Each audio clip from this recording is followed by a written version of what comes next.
This is my experiment's evaluation. On a digital camera, when hit with a light, the sensor, which is made up of tiny little pixels, which create an electric charge, which is how an image is created in the camera.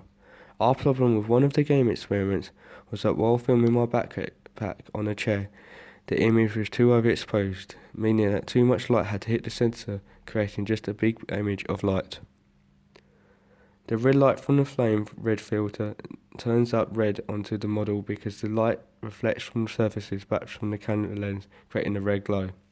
However, if the same thing would happen but instead of a smooth background there's a curtain, then the light would hardly reflect as the fabric would absorb it.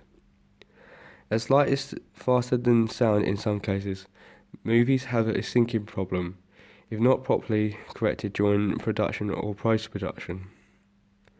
With the gel filter experiments, we tried a blue colour filter, but you can't see any blue being reflected onto my face or around me. This is because different colours have different wavelengths, so it won't be as strong as, say, jazz green. With the shutter speed, imagine the shutter as a man holding a board. Every time he lifts that board, a guy behind it is dancing. Now, if the guy moved the board and up and down really fast, then more of the dance man you will see, which creates needless motion and motion blur. This is what happened to the spinning fan. The faster the shutter speed got, the more light was let in, so it's more of a fan spinning. Which is why it seemed a lot faster on the higher shutter speed modes. Learning outcome 3. A shotgun mic is the most standard mic in the film business, named after the gun which is known for close-range combat. The shotgun mic is also used up close to the subject. If the mic, however, is quite far away from the main sound source, then it would be a lot harder to hear it. For example, during today's experiment with the shotgun mic, we took it inside and outside, and in both locations we had a main sound source, me holding a phone while playing Pink Noise. Standing 2 feet away from the R26 and shotgun mic. Turning the page. In both recordings, inside and out, the sound source is very dim, and even more so outside. The wind basically overshadows the pink noise. With a lapel mic, however, the mic is made for collecting close sound, mostly used on the news and TV shows. The lapel mic picks up less wind and focuses on the closer sound. However, like the shotgun mic, if quite far away from the sound source, then it will pick up the surrounding sounds, wildlife and busy streets. In the future, I would like to use both mics in different angles to see which one has the professional quality. Learning outcome 4. Having gone to college before uni, I mostly used DSLRs, which wasn't really the best digital camera to make a quality film on. The outside weather, good old Essex weather, was the worst thing this camera.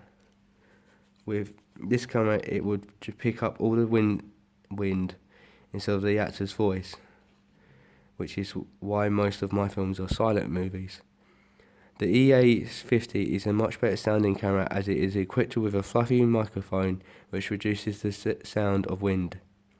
Many modern digital cameras are made for anyone to go outside and make a film nowadays, hence the quote, anyone can pick up a camera and make a film nowadays.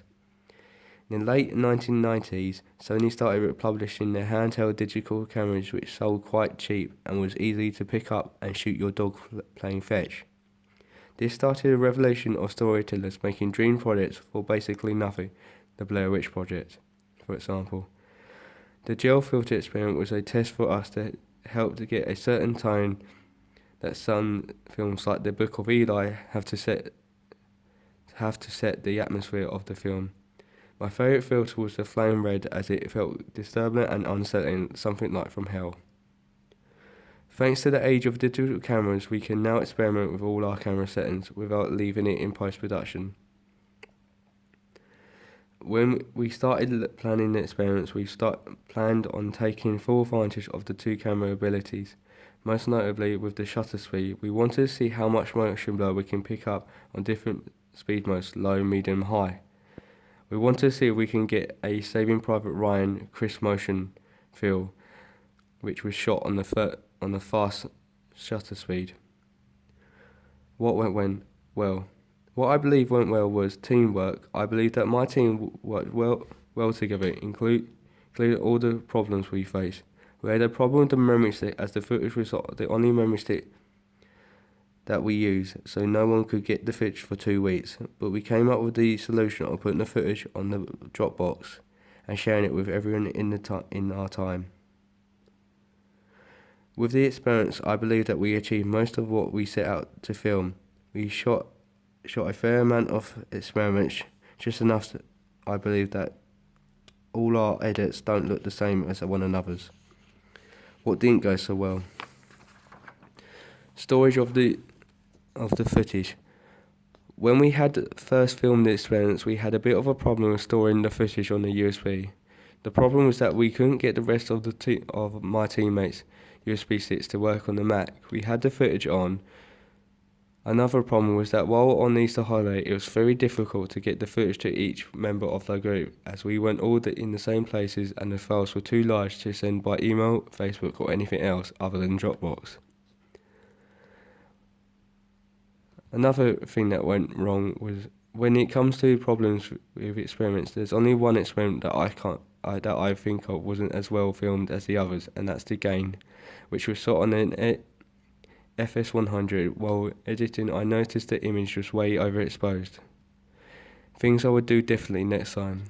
The things I would do differently next time are: next time I wish to work with a smaller group. Not that we didn't work well as a team, just felt like we could have done a few more experiments to give us more footage to edit on with.